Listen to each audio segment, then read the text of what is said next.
হর হর মহাদেব, হর হর নর্মদে। সকলের কল্যাণ হোক, সকলের মঙ্গল হোক।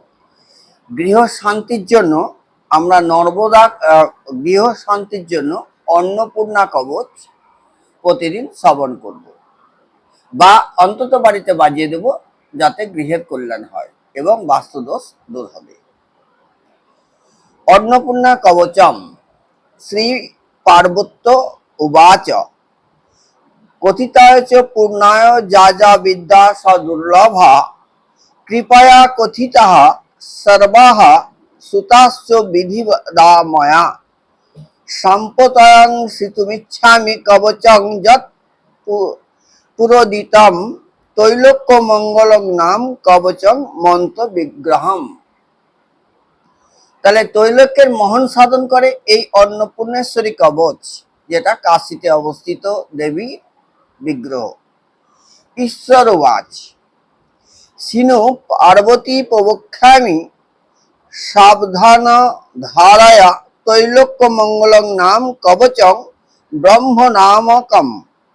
ব্রহ্মবিদ্যা স্বরূপঞ্চ, মানে ব্রহ্মবিদ্যার স্বরূপ, মহা ঐশ্বর্যদায়কম, ভীষণ ঐশ্বর্য প্রদানকারী, পঠনোদ্ধারণত ঐশ্বর্যবান ভাবে।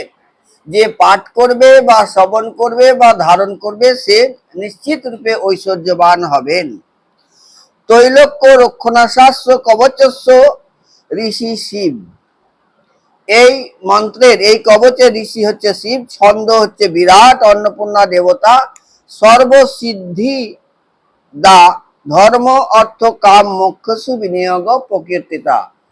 ধর্ম অর্থ কাম এবং মোক্ষ লাভে এই কবচ বিনিয়োগ করা হয়।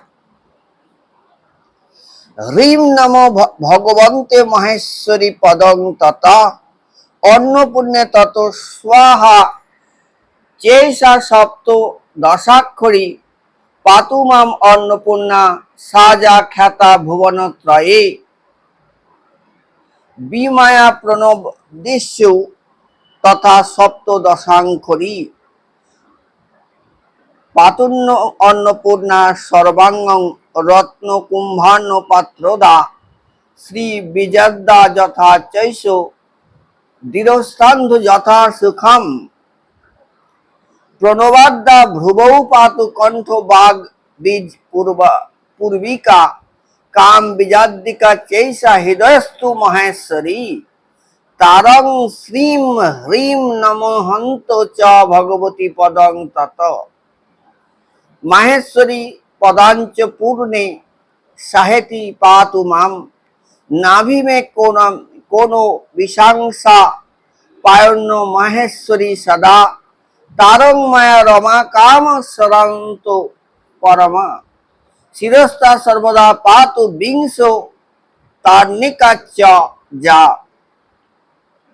করৌ পাদু সদা পাতু রমা কাম ধ্রুবস্তথা ধ্বজঞ্চ সর্বদা পাতু বিংশ অন্নতি চ যা অন্নপূর্ণা মহাবিদ্যা হ্রিম পাতু ভুবনেশ্বরী শিরো শ্রীম হ্রিম ক্লীম চ ত্রিপুটা পাতু মে গুদম শরদীর্ঘ ভাজা বীজেন শরাঙ্কি পুনস্তু মাম ইন্দ্র মাম পাতু পূর্বে চ বহিকনে হন লনালু বতু যম মাম দক্ষিণে পাতু নৈরিত্যাং নৃত্যস্তথা পশ্চিমে বরুণ পাতু বায়বাং পবনঃ বতু কুবেরোত্তর পাতু মমৈশানাং শিবঃ বতু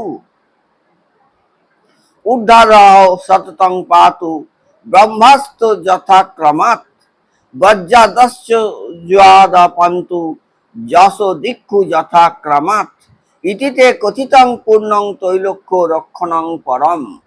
এইভাবে যদি পাঠ শ্রবণ করা যায় বা পাঠ করা যায় তাহলে তিলকের রক্ষণ লাভ হয়।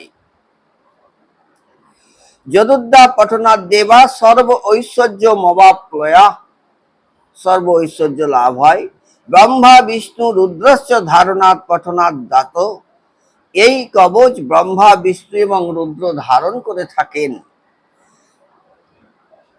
সৃজদ্যবতী হন্তব্য কল্পে কল্পে পৃথক পৃথক পুষ্পাঞ্জলিষ্টিকং দ্রব্য মূলেনাথ পঠত যুগ যুগা কৃতায়ন্তু পূজায়ং ফলমাপ্রয়াত প্রীতি মনহন্তা কীত কমলা নিশ্চলা গৃহে বাণী বক্তে বসে তস্য সত্যং সত্যং নন সংশয় অষ্টাতর শতঞ্চ পুনরশ্চামি বিধি স্মিতা ভুজে বিলিখিত গুলুঙ্কা স্বর্ণস্থান ধারয়েত দি কণ্ঠে বা দক্ষিণ বাহু সপহি সর্বতপয়ম।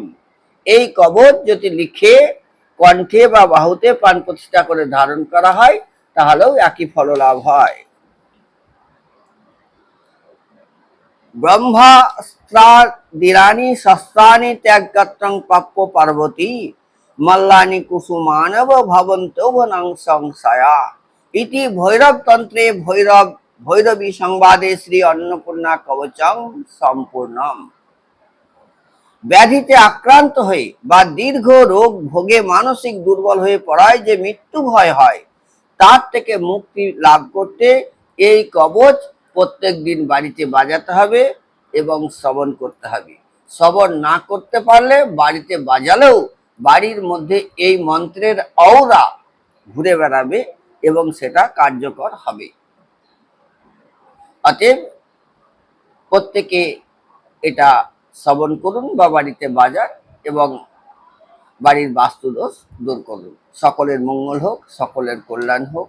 হরে কৃষ্ণ, হরে রাম,